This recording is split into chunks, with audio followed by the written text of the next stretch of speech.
bienvenue pour une nouvelle bataille. Donc ça me fait plaisir de vous retrouver aujourd'hui là sur la terrasse. De retour en t-shirt sur la terrasse après un long hiver.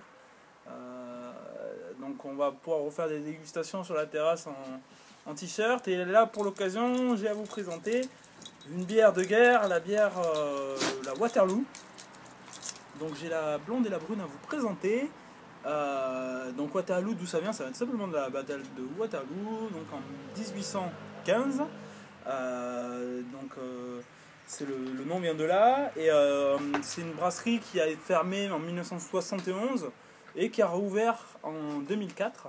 Donc la marque a été relancée. En sachant que l'année dernière elle a été rachetée par le groupe John Martin dans sa Finest Beer Selection,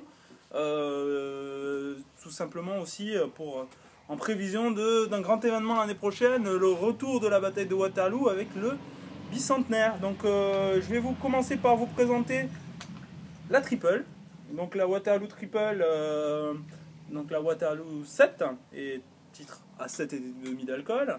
Et donc c'est une triple belge, hein, donc sur les deux bières, de toute façon on est sur des Belgian Strong Ale, donc on a une double et une triple. Donc je vais ajouter pour la faire mousser un peu.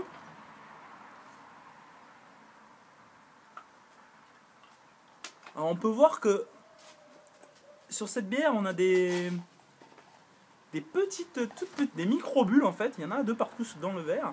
Une couleur très dorée, hein. Franchement on est vraiment sur une couleur or qui tire peut-être légèrement vers l'orange, mais pas énormément. Et une mousse blanche, assez aérée, mais qui persiste ma foi plutôt bien.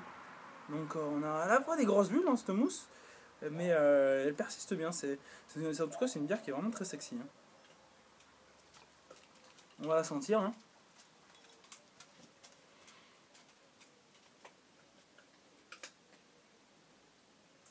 Bon, au niveau du nez là on est plutôt sur un côté agrume. C'est vraiment frappant. Vraiment là je sens le citron à plein nez, voire peut-être un peu l'orange. Mais on est vraiment sur un nez sur le citron. Tout en ressentant là, cette odeur là, des triples beiges, le côté, les levures beiges traditionnelles de la triple, et ce côté un peu bonbon. On va goûter, hein, pour voir ce que ça donne sur le palais.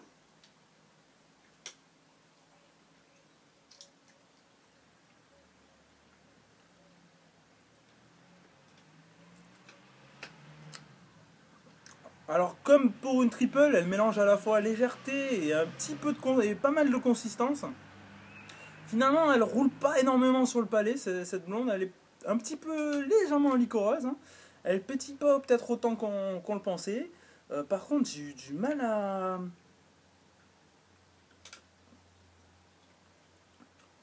retrouver ce côté. Je retrouve pas spécialement ce côté agrume.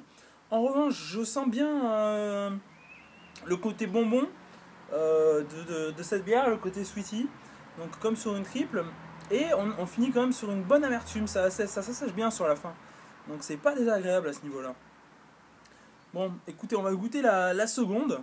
Donc avec la Waterloo Dark.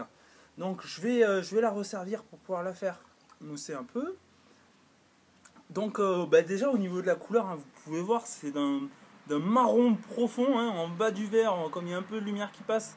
On peut voir le marron, mais sinon la lumière ne passe pas vraiment à travers. Et on est sur le même type de bulle que sur la triple. On a des bulles, des micro-bulles toutes fines un peu partout dans le verre. Donc ma foi, après sur la mousse, on est sur une mousse beige, un peu mocha. Assez persistante également, malgré le fait qu'elle soit toujours très aérée. Donc on va sentir. On a un nez qui est très cacaoté, hein. C'est frappant. On a un nez qui est très cacaoté et un peu épicé. On a quelques arômes de vanille mélangés à ce côté sweetie. Le nez est vraiment excellent, hein. On est très sympa.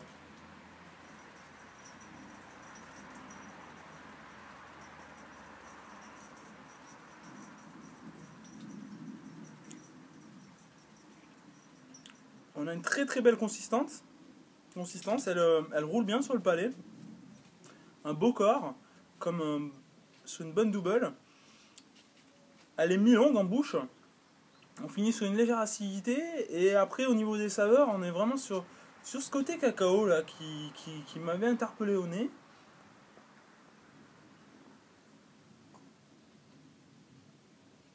Une bonne pétillance très agréable. Et puis une acidité, pas trop d'amertume, plutôt maltais. On est sur une bière qui est très douce, qui est un peu sur le cacao, peut-être un peu sur la prune. C'est vraiment très agréable.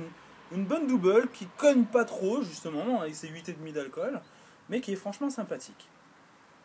Donc voilà pour ces deux bières que vous allez avoir l'occasion de remporter sur happybeertime.com. Donc la Waterloo 8 et la Waterloo 7. En attendant, je vous conseille de vous abonner à notre chaîne YouTube si cette vidéo vous a plu, ainsi que à Twitter, à Facebook, à tutti quanti, hein, de toute façon, on est partout. Donc je vous souhaite à bientôt pour une nouvelle dégustation, et puis ciao ciao les bienvenus. Révolution.